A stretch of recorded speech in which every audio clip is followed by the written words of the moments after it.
The session is aimed at you and your child, so if children can be present, again, this will really help, and it will help make things seem more clear. So for this session, you will need a couple of pairs of socks, or just a sock, demonstrated by Joe, some comfy cushions or a blanket or a sheet, and that's it, and your imaginations. So I'm just going to pass on to Joe now, who's going to give us a little bit of an idea of some of the more technical details. So the work that Travel Companions do is usually very interactive. So if you were feeling brave today and you wanted to take part more interactively with your little one, it would be amazing if you could raise your hands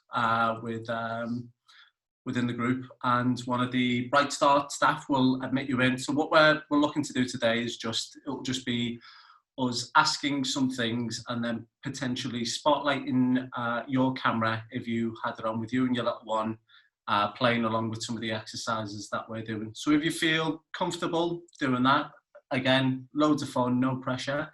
If you could raise your hand, and one of their staff will admit you into the room. And then throughout the piece, there'll be periods of time where I will be either spotlighting the action between myself and Layla, or spotlighting some of the things that you would be doing with your little person. If that doesn't happen, that's absolutely fine. We've got other sessions to have a play as well. But if that is happening, make sure your little one's in the room, make sure your camera's on and you've got your bits and pieces and you're ready to have a play and interact with us. I'll just check our feed.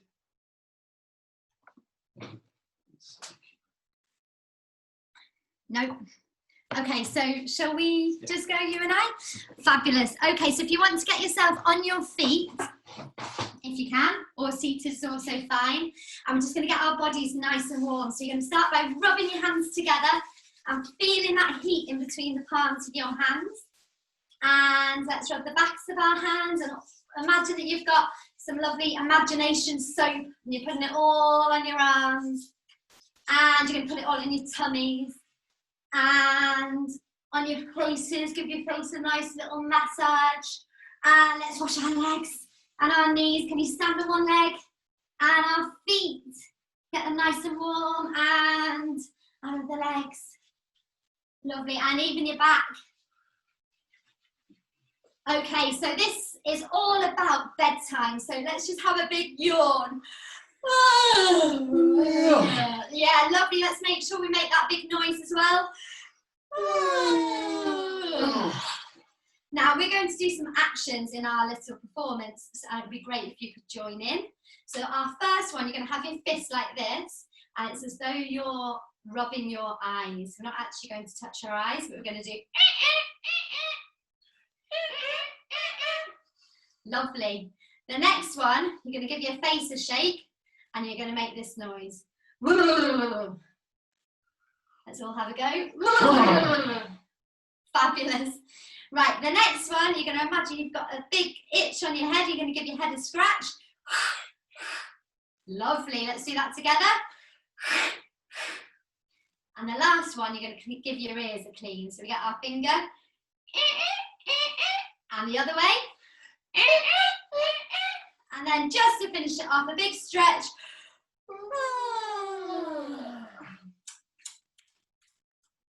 Lovely. Let's do that all together.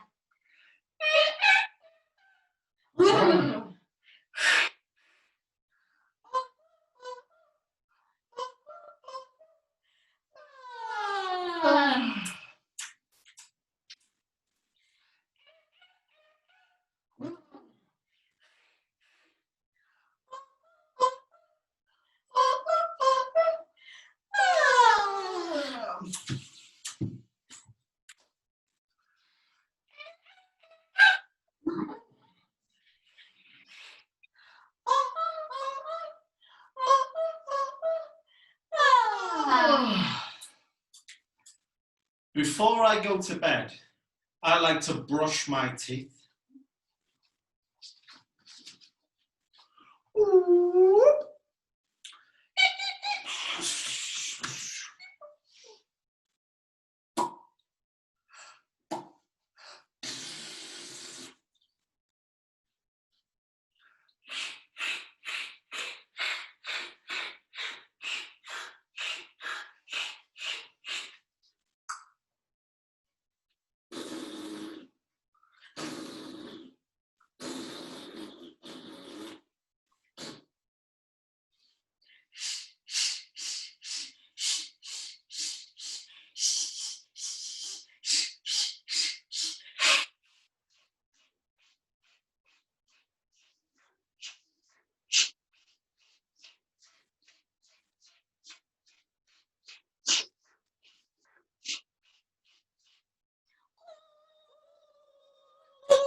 Right, everybody, let's get our toothbrushes.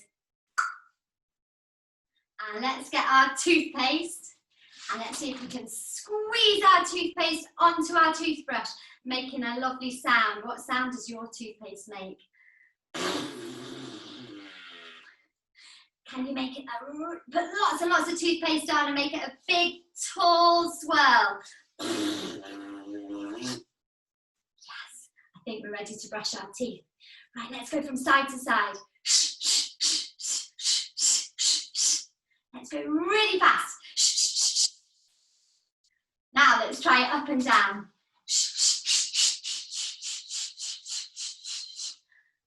Let's go in circles. And don't forget the backs.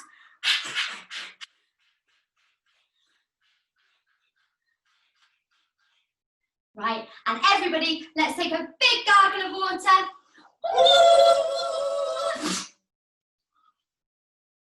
Before I go to bed, I like to wash my face.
And we make that fish really fast.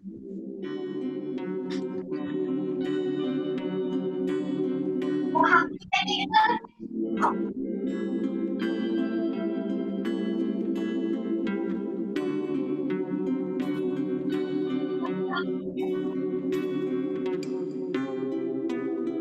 Everybody, get ready to copy our fish.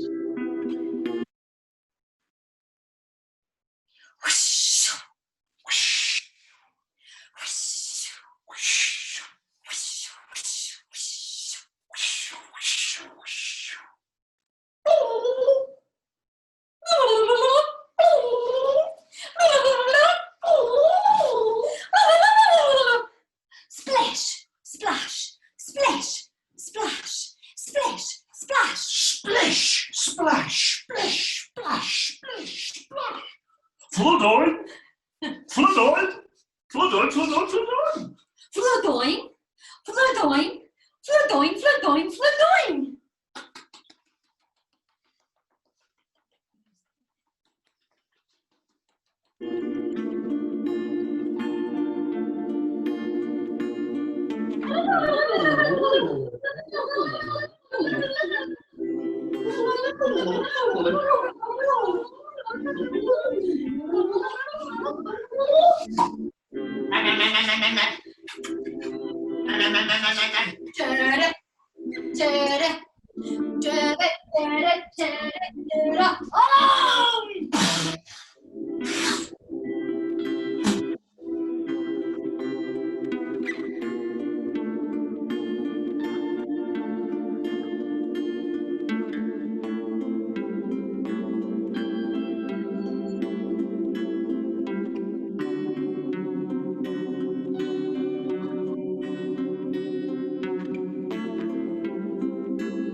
when we went in under the water then, we saw lots of things. I saw a crab.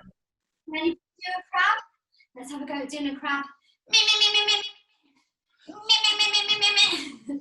And what else did we see? Oh, a shark. Da-da, da-da, da-da, da-da, da-da. What else was there?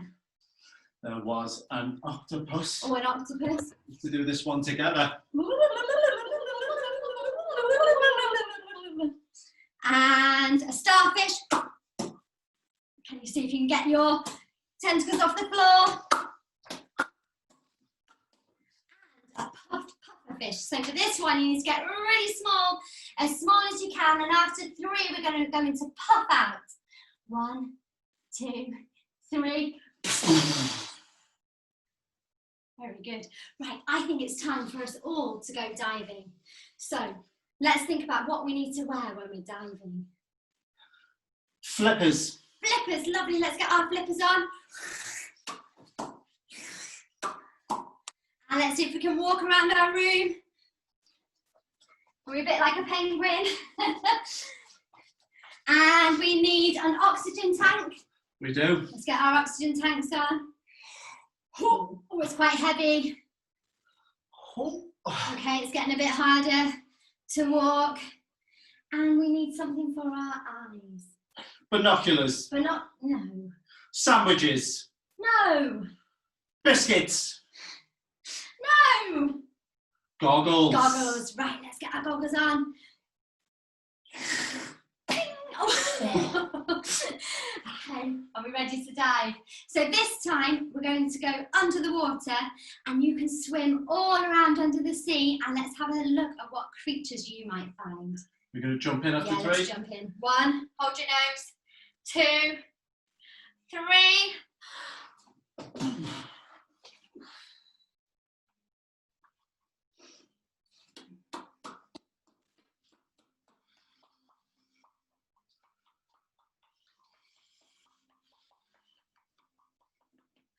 I can see a jellyfish.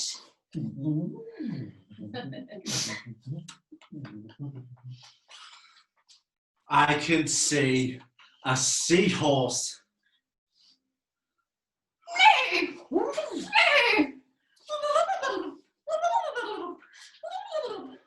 I see a whale.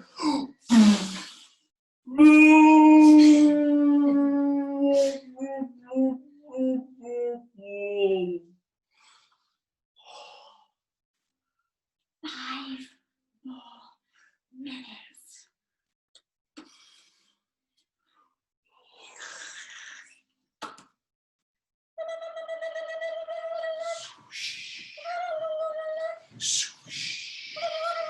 So you need to get your sheet and you need to make a big wave with your sheet. That's it. See how big you can get it? And little ones, get your fishes, give them a shake. And after 3, you're going to throw your fish back into the sea. 1, 2, 3. Splash! Splash!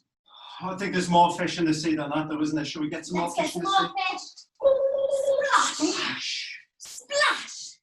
Splash! Splash! Splash! There's a load. Splash. Splash! Is that all the fish? I think that's everything. That's all the fish. It's every single fish.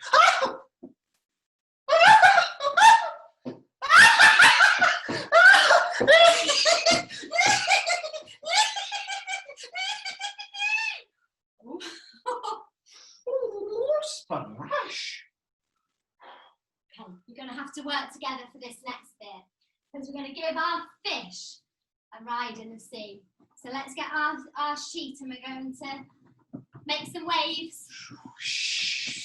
Yeah, let's make some noises as well. And let's see if we can make our fish jump into the air. 1, Flying fish. flying fish. 2, 3. Woo! Catch them. Should we do it again? Yeah. 1, 2, 3. And let's see if we can wave it from side to side.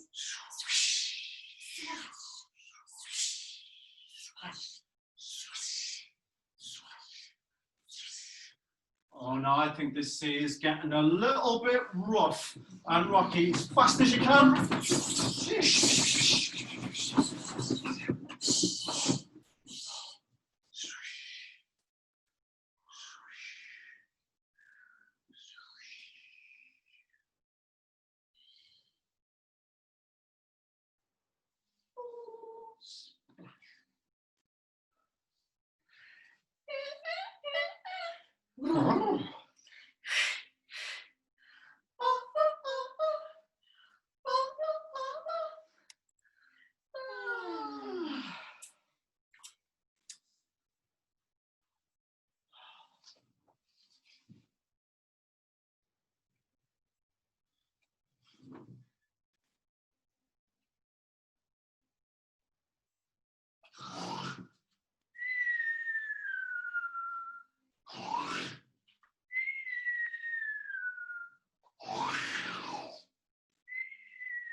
Do we need to get our cushions ready?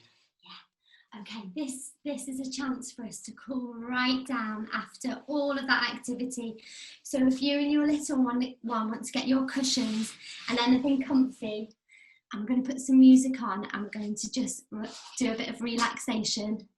So little ones, you might want to lie down on your cushions. And grown-ups, we can help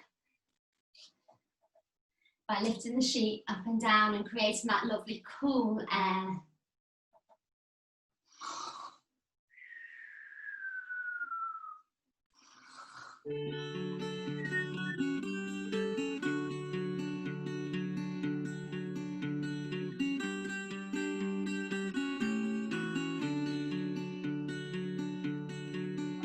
Make sure breathing matches. Just start breathing in.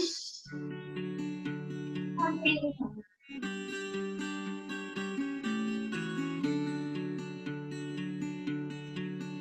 When the moon and stars are shining in your eyes, I will sing to you a lullaby. And your little ones, maybe have a think about all the things that you've seen on your adventure.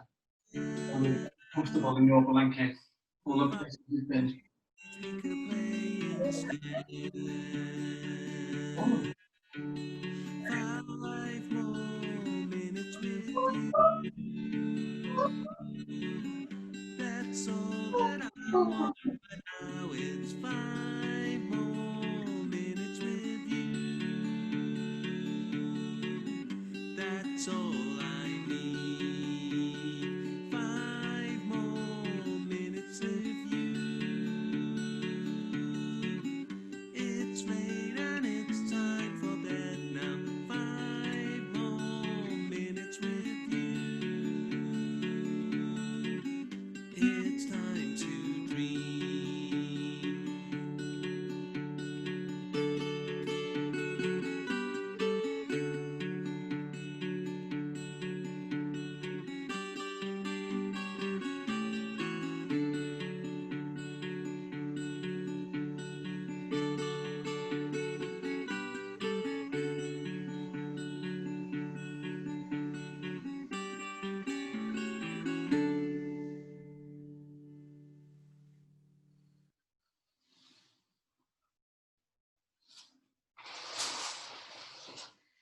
Well, thank you so much for joining in at home.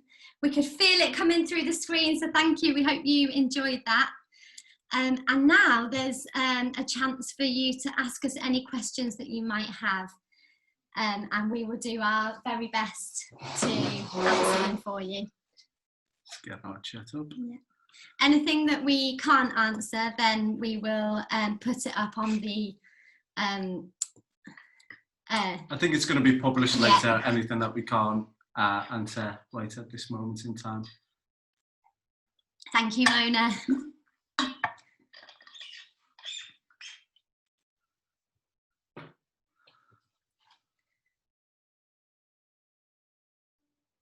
While we're waiting for her, there we go, my baby. Ah, that's lovely to hear. Yeah, we found that this works really well with older children, but also babies seem to respond very well to especially the music.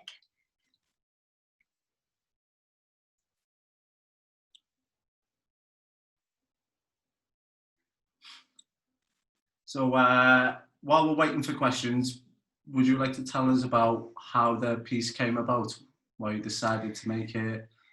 Yeah, I think so. The piece actually came about just after I had my first child. So I think it had something to do with the fact that I realised that we go through this whole ritual every night, and it's something that is obviously private because it's in your own home.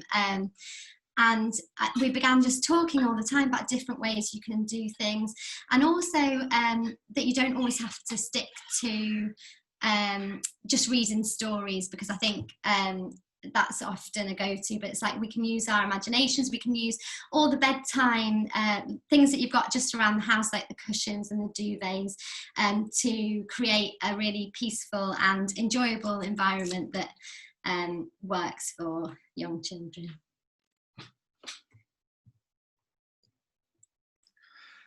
Maybe a question for you then, and you could potentially put it in the chat. Are there any techniques that you already use that you've maybe seen within the sections of the show that we've just shown you, or are there any sections of the show that you think you might try with your little one?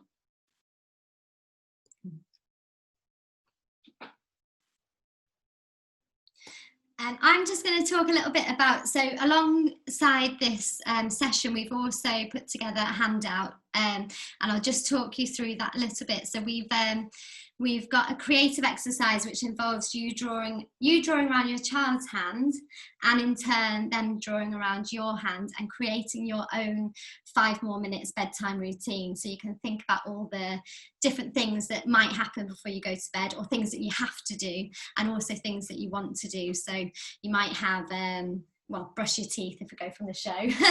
Brush your teeth, wash your face. It might be read a book. I was just saying to Joe before that my little girl, she kind of has like a 10-minute outburst just before she goes to bed. So we've kind of built that into our routine. So there's lots of jumping on the beds and playing with the sheets, and then that's it, it's over. But if she doesn't have that, then nighttime can go on for a long time. Right, we've got a question here from Kadila Ismaili. I hope I've said that right. If I'm working in a nursery, I have more than 10 children. How can I apply the technique? Well, the way that we were just facilitating it then, for example, the brushing the teeth routine is very much like a call and response. You could do it, so you can either use the actions that we just use, or you can create your own actions and try with a little bit of copying. We have, so a lot of the creative play sessions that we deliver are for 10 children or over. So, I mean, the sockfish is really easy in terms of everyone can have their own sockfish. But in terms of the blanket, you can either have quite a few blankets, or a large piece of fabric that every child gets to hold onto the edge. So then in terms of the throwing the sockfish in, that can be a really fun game of getting them going and then stopping. So you've got all the rhythms, you've got them working together in terms of getting the fish to go in the air, and also to try and keep them on the fabric. And then there's also the lovely, in terms of going underwater, we've often had it so that the blanket is above their head, and give each child the opportunity to have a swim around and a moment to, you know, develop their own creativity in that moment. For smaller children and babies, we have in some of our sessions facilitated the children being inside the blankets and creating like a sensory wave, if you like, and that works really beautifully with babies as well. Yeah. Have you got anything else to add? Yeah, I was just thinking all the sensory things that you were saying. So particularly if you can get a big enough piece of fabric to just lay underneath and have this lovely soothing breeze on top of you. It's kind of like a peekaboo as well. You can have lots of fun with. They can't see your face at this point, but when you pop up, hello, you usually can garner a few laughs that way as well. Lovely question. Thank you very much.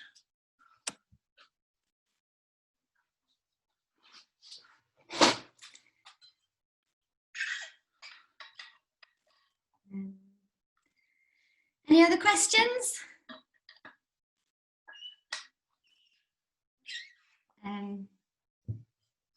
Just trying to think of. So in terms of the interactions, I know you Yeah. work with a practitioner in particular about creating interactions with young people that were not necessarily verbal. Yes, so that's a good question in the nursery as well. We've found that sometimes, especially being grown-ups and with children that we don't often know, it's really beneficial to start the interactions very small, which is why we begin with our sock fish, because anyone can do this action, and we just ask the children to feed the fish first of all, and then that gives them the opportunity to participate, but in a non-threatening way. And then what we then find is that they're more willing to join in the bigger asks of the interactions. So we face a little bit of a challenge during nap time. Could you elaborate on the challenges that you're having at nap time? Is there anything in particular? Is it numbers? Is it sometimes I know of family members who were really dead against going to sleep, as young people hated the action of actually going to sleep, so it was a bit of a fearful thing for them. So any more detail about your challenging situation? In one of our, here we go, can you?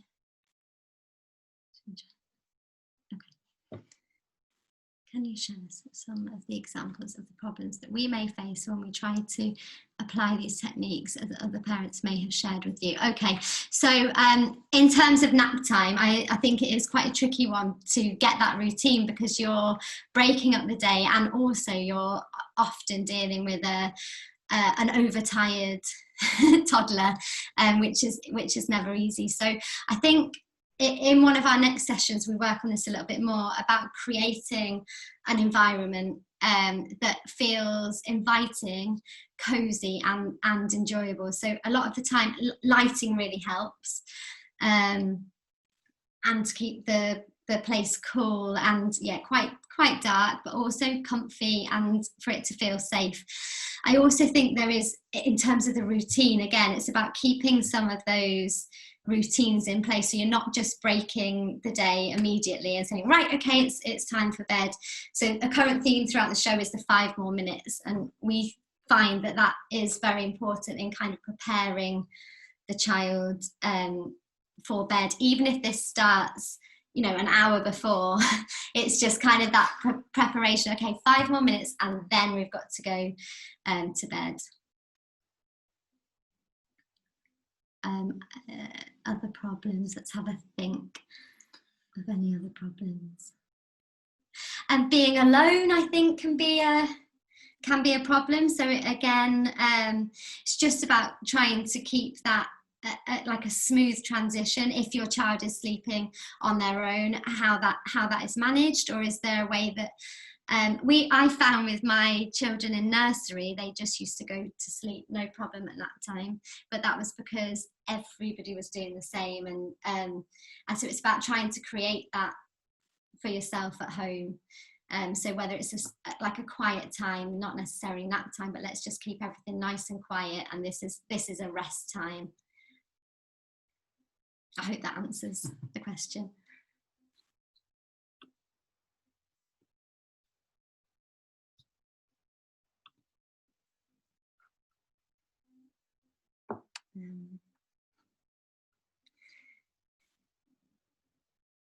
Any other questions?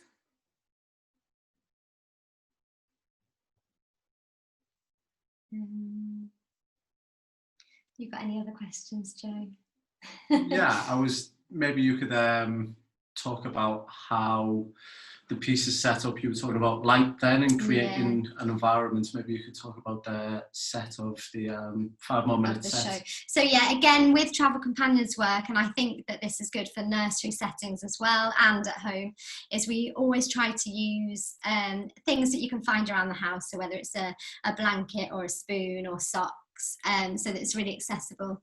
Our show that we do happens in like a tent, so the audience enter the space, and it's instead of seating, it's lots of lovely comfy duvets and cushions, and it's all very child friendly, and the children are encouraged. They do have to sit and watch some of the show, but they're also encouraged to come up and join in with the performers.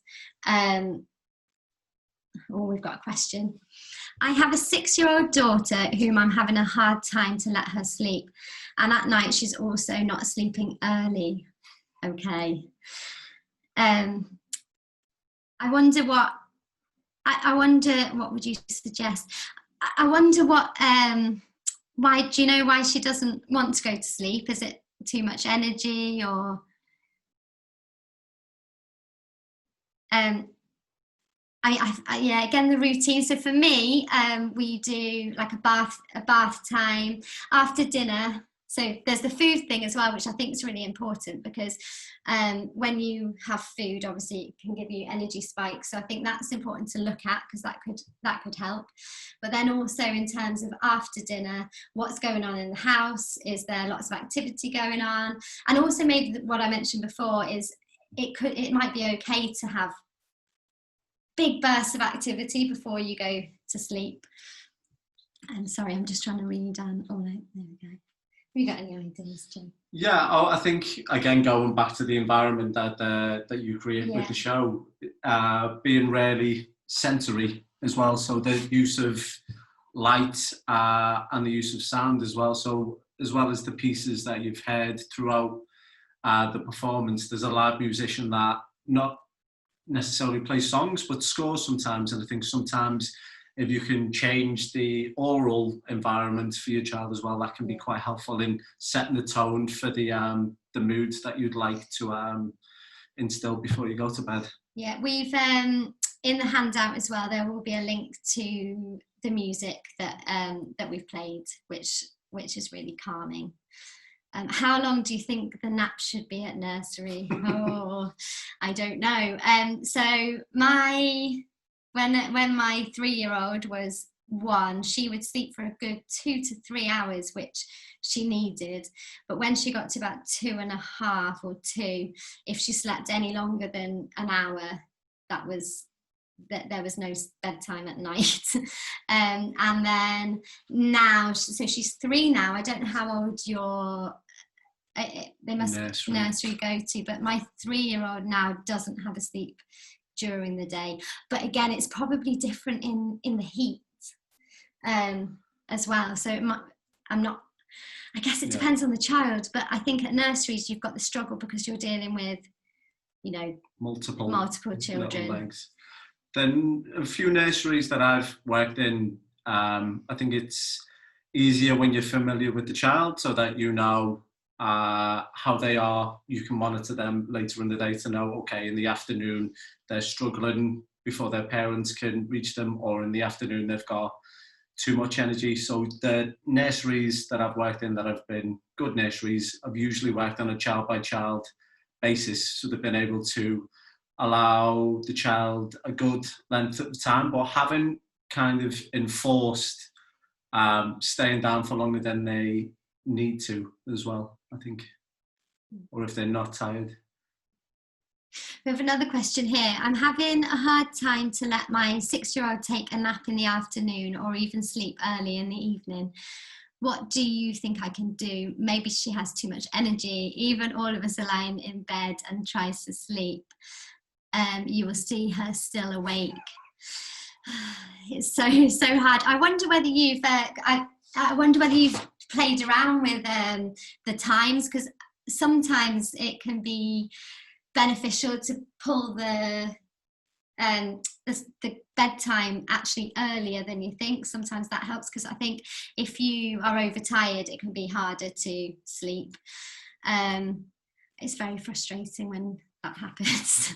I'm thinking of other strategies.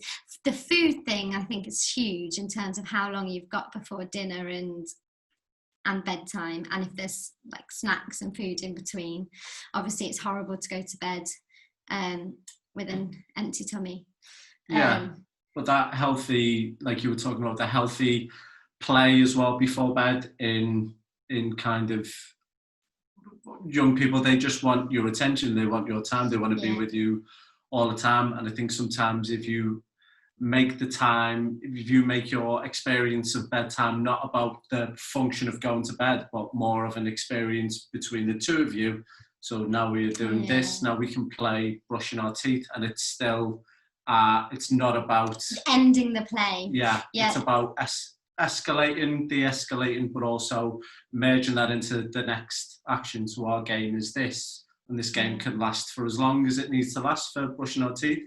You know, okay, the child is more energetic now, so maybe we push it to a more energetic game, but it's also getting closer to getting to bed and reiterating, okay, it's 5 more minutes, or it's however long before we have to go to bed. So after this, we're going to do this, and it's going to lead to bed. So it's all about not ending, like you were saying. Well, when we did research for this, we found out that a lot of the frustrations around bedtime came from the thought that you were ending the good stuff, so you were ending the play, and so it's about kind of trying to extend that and make, like you say, make the idea of sleep enjoyable. Also, we discovered that the act of going to sleep for some children is a little bit like a control thing, because it's one thing that they have, well, until you just fall asleep, but it's one thing that they have got control of. And quite often we spend a lot of our time telling children what to do. Obviously they have to be places, and they have to do things that they don't want to do quite a lot of the time. So again, it could be choices are very good. So, you know, what pajamas are you going to wear? So give as many choices that they've got ownership on before going to bed. So we've got a backlog of 3 now. Thank you very much. How much screen time is good for a 3-year-old, especially before bedtime?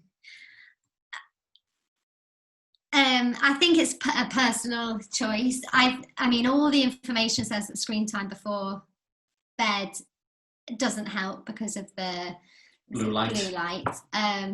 However, I do know that it does become part of a lot of routines, and if that works, then then it works. But yeah, I think if you're having sleep problems, I'd definitely avoid it right before bedtime.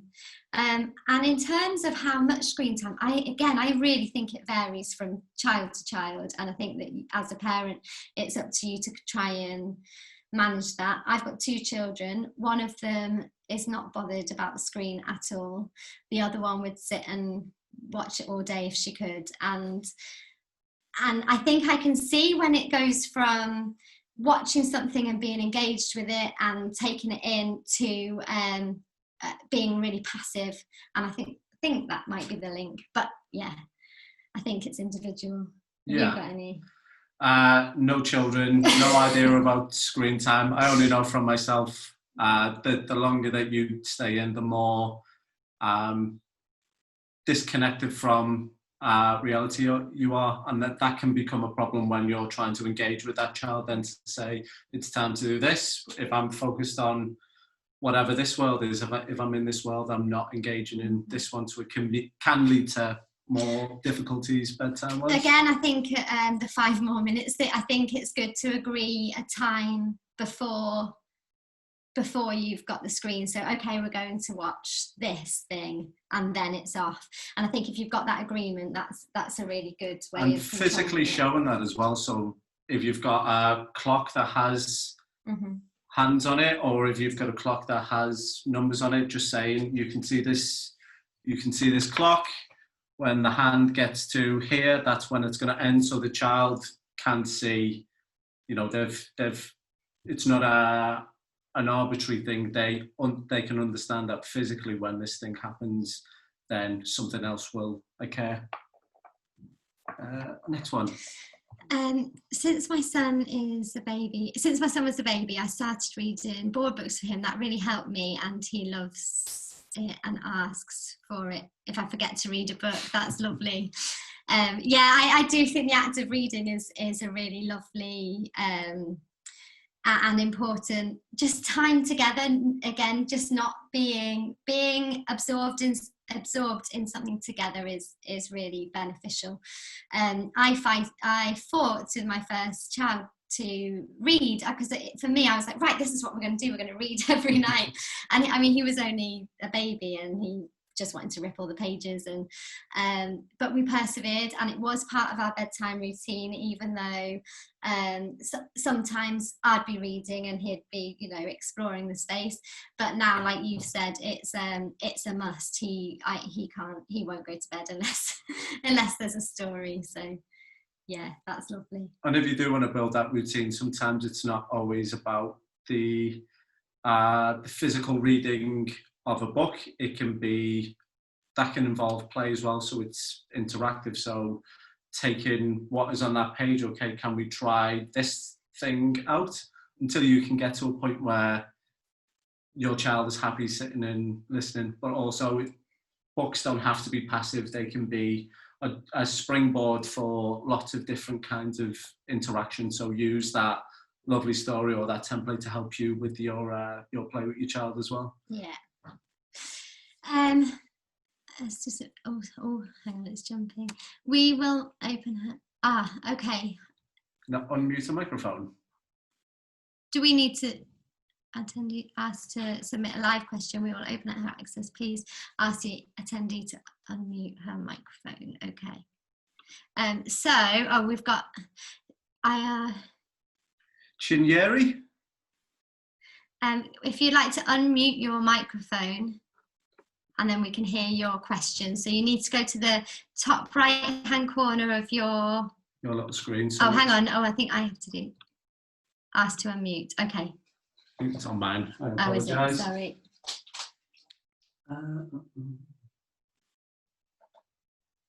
That's done.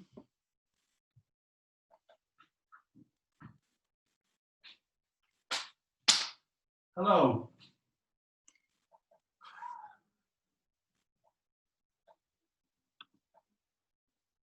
So I think Joe has asked you to unmute your microphone.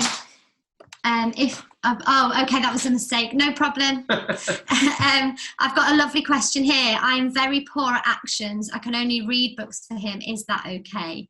Absolutely. I think anything you do is great. I wonder why you say you're poor at actions, because I think also it can be for anything, like even just little, I don't know, sometimes just giving a character a little mouth can be really helpful when you're reading a story.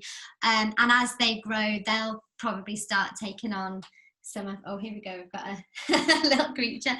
The thing about play is that when you're a grown-up, it can be quite intimidating to be silly.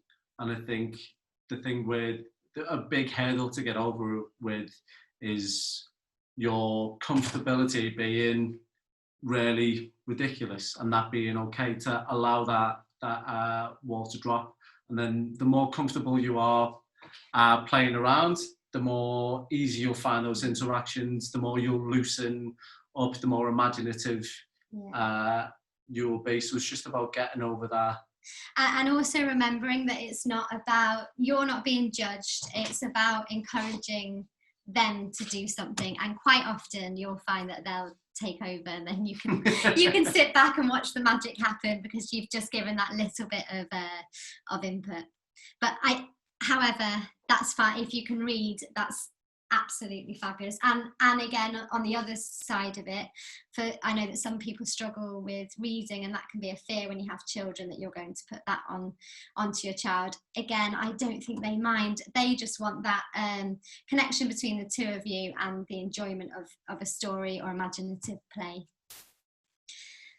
My 7-year-old is not much interested in physical activities like jumping, running, etc. Please suggest some other activities to engage her physically. I think that's where imaginative play can be really, really beneficial, because sometimes you are doing things and you don't even realize that you're moving your body. And I've also just, with all the screen time and everything, obviously we're in a funny situation at the moment where you might not be able to get out as much as you normally would. So stuff like with the blankets, again, all of this is engaging all of your muscles. Music is great if you can do something to a beat. Yeah, I think it doesn't always have to be about physically doing X, Y, or Z, jumping, skipping, whatever. You can turn anything into a game. So it's always about offering a question. So this is a question, and then you're going to give me an answer. So any number of things could happen. So now I've physically changed the space. What happens? Do we have a tug of war? Have a tug of war. So if you introduce extra elements, it can lead to physical activity. So it's not always about the activity is this, it could just be, it can come more spontaneous. Yeah, and like this is the sea, and can we jump in the sea? And then it's not about jumping, so because I think sometimes with physical activity we can become so competitive in terms of I can jump, they can do it better, but it's not about the jump, it's about enjoying the sea or and the sensation as well. So we've got some big bean bags here and a lovely soft blanket, and that's fantastic to just splash about. The act of splashing about, jumping on a bed, getting up and down is all physical activity, and whilst it doesn't seem like exercise, it can be. Yeah. Can be enough. I think, confidence. I think what you've said, she's not interested, or he. Jumping, running, but maybe it's like you say, it's about how you frame those activities. Because I definitely wouldn't want to do a running race. But if it was in a game and I was running away from the big bad wolf or something else, it might. Or grandmother's footsteps, or other interactive games that can lead to that. So grandmother's footsteps, you have to touch grandma on the back. So we creep up, and every time she looks, I stop. Every time she looks to the wall, I go, and then when I get her, is that right? Yeah, then you have to chase me. Have to run back to the beginning, and then if grandma can catch you on the way back, you can start again. You can swap places. So sometimes it's nice for the young person to be grandma if they want the power first. If you give them the power, then they'll spend a long time controlling you, making life difficult for you. But it just builds, and allowing play to escalate and form into new games. So it can be difficult when you first start to do these things, but the more open you are to everything that's going on, the more easier you'll find it. So if there is noise outside, what is that noise? Is it cars beeping, or is it birds? Or you can turn that into a game. Who's coming in the car? Let's be cars, or let's be the birds, or so being open to all the things around you, not just physically, but orally as well, sounds, lights. I think, again, like Joe said, it's really nice to be able to allow things to grow and develop, and it's about giving time for that, which is obviously, it can be difficult when you're doing other things, you've got to get the house sorted, or you're going to work. So especially in bedtime, I think if you can allow yourself more time, even if it means that you start in the bedtime routine 2 hours before you expect them to be in bed, I think that's great, because it gives you time to let that play grow and see what happens without the stress of kind of thinking, oh, the time's moving on and we're nowhere near bedtime. I hope that answers some questions.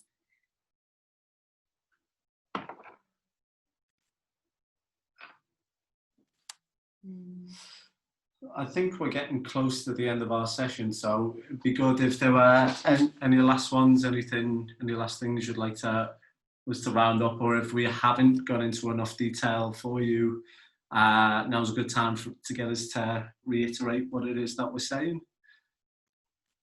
While you come up with those questions, I'll just go back. So our handout has got, I can't remember whether I said the whole thing. So the hand. So it's got, we draw around our hands, and then we've got, with your child, you come up with the 5 things that you want to do before bedtime. So that's the first activity. We've also got some instructions of how you can make a sock fish.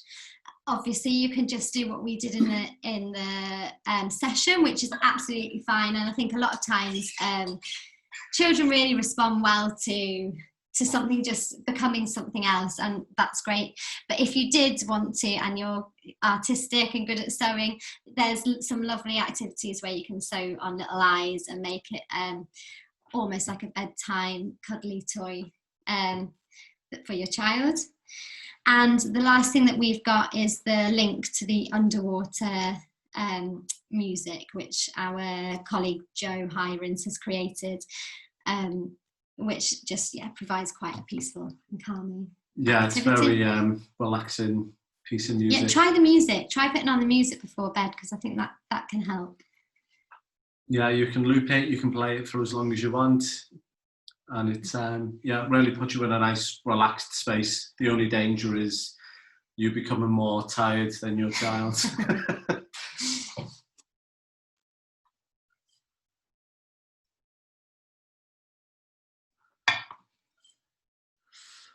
Right. Any more questions from anyone? Oh, lovely. My kids get bored fast. I have 5 and 7. Yeah. This might be controversial. Go on. But I think that boredom is A good thing. is a good thing for children, because it encourages them to find ways to engage either with each other, or to use their imagination, or to explore in new ways. So I think sometimes boredom can feel like a problem for you, because they're after your attention. They want you to do this, and it can be overwhelming for you to try and find solutions for this boredom all the time. But actually, I think sometimes you need to put the responsibility back on the child to find something that they want to do. And nobody's ever died of boredom as well. We there's that thing of obviously there's so many fabulous toys at the moment which are great, but quite often they are there's a way to use it, so you've got, or even a jigsaw, which is fabulous, but you've got something that you have to do, you know how it works, and once it's done. But I keep coming back to the socks. Doesn't have to be a sock, but quite often I think if a child, or if you kind of offer some play with this, like what can it become? Is it a shark?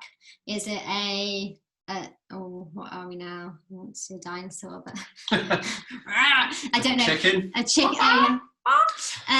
If you offer a couple of ideas and then let them with it, then quite often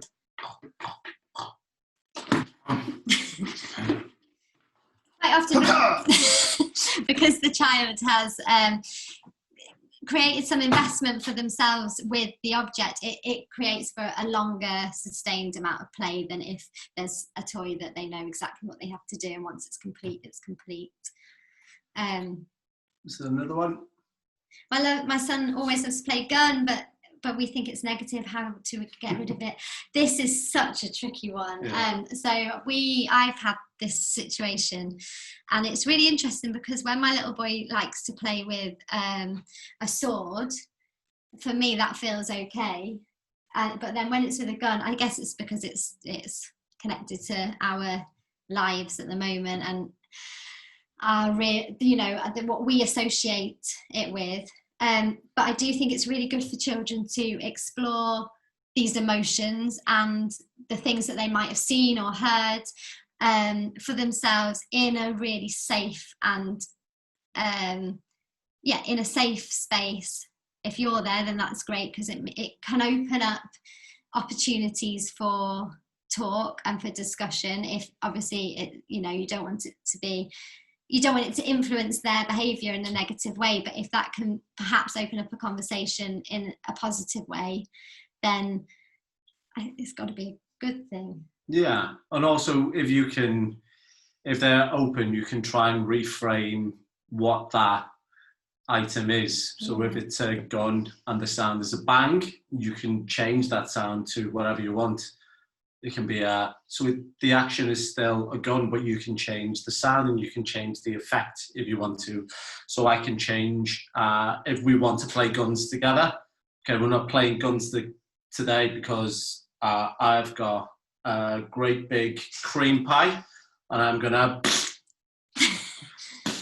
and this noise is much more fun to do than bang or pew or whatever it is. So if you can change the action for something else, then you can subvert it and substitute is what I always try to do with young people. He always says that I want to become police and kill bad people. He's 3. I don't, I really understand, but I do think it's not, I think it's really natural for them to play those games, and it's just about how you reframe that. And I think sometimes, obviously everybody is individual and different, so it is your decisions, but I think it's the more you restrict something quite often, then that can be, it makes you want to do something more. So maybe it's about having let's play cops and robbers, or reframing the action again. So I worked with a young person. It was his birthday party. He was 6 and he was obsessed with being a police officer. He arrived in a uniform. He had his handcuffs, and his mum was slightly concerned because he was quite obsessive with it. So at one point she said that he would get his sister, who was 3, and like handcuff her on the floor and arrest her. So it's about, for them, it was about, they changed the gun and the thing to other police activities. So other things they can do, they can drive in the car really fast. Lots of things that they can do otherwise. So they can catch robbers. Maybe handcuffing is better. You don't even have to have physical handcuffs. It can be play with yourself. And if you can subvert it and escalate it into a different way, you can change maybe what you think the negative aspects are. So explore it rather than restrict it. Yeah, definitely.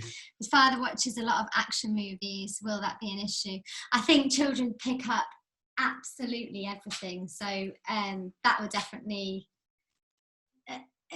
be part of it. But also it's about, like Joe said, how you frame that and letting them know. He's 3, but kind of being really clear that that isn't real, and about explaining that they are actors. I don't know whether that's something that, because quite often the TV now feels very real for children because it looks so real, it sounds real, it's very real. So maybe it's about explaining that that is pretend and they are pretending. And children understand pretend as well, and you can pretend your own action movie. Well, thank you very much as well. Thank you, Paul. Right then. Okay, so I think it's probably time for us to wrap up. And I just want to say again before we go, a big thank you to Abu Dhabi Early Childhood Authority for making this possible. And thank you so much for taking part with us.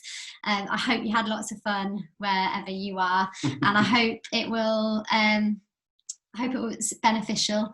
We will be doing some more sessions there on the timetable, and it will explore, some of the other sessions will explore creating a space that's inviting for sleep. Again, turning objects into characters. We'll also be exploring some negative emotions that are attached to bedtime and how that can be done, how we can reframe that and be done in a positive way. Thank you, everybody.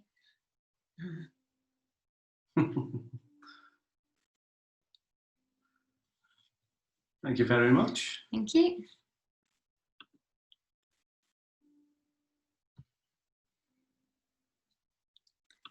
Are we still on?